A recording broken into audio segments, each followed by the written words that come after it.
В Туркменистане стартовала важная сельхозхозяйственная кампания «Зерноуборочная эстрада». Косовицы приступили хлеборобы Ахалского, Лебавского и Марийского вилаятов.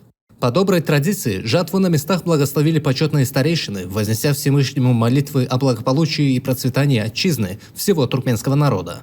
В этом году туркменским хлеборобам предстоит 690 тысяч гектаров собрать 1 миллион 400 тысяч тонн зерна, в том числе в Ахалском вилаяте 400, Марийском 345, Лебабском 310, Дашигузском 265 и Балканском 80 тысяч тонн.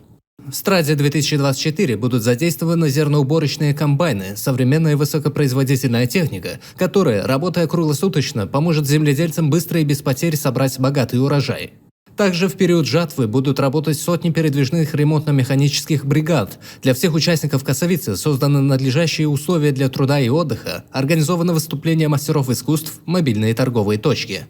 К новому сельхозхозяйственному сезону подготовлены транспортировочные средства, лаборатории, где специалисты главной государственной службы Туркменстандартлары будут определять качество поступающего зерна.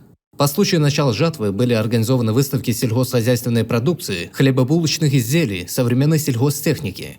Артисты и фольклорно-хореографические коллективы вилаятов подготовили для земледельцев творческие подарки.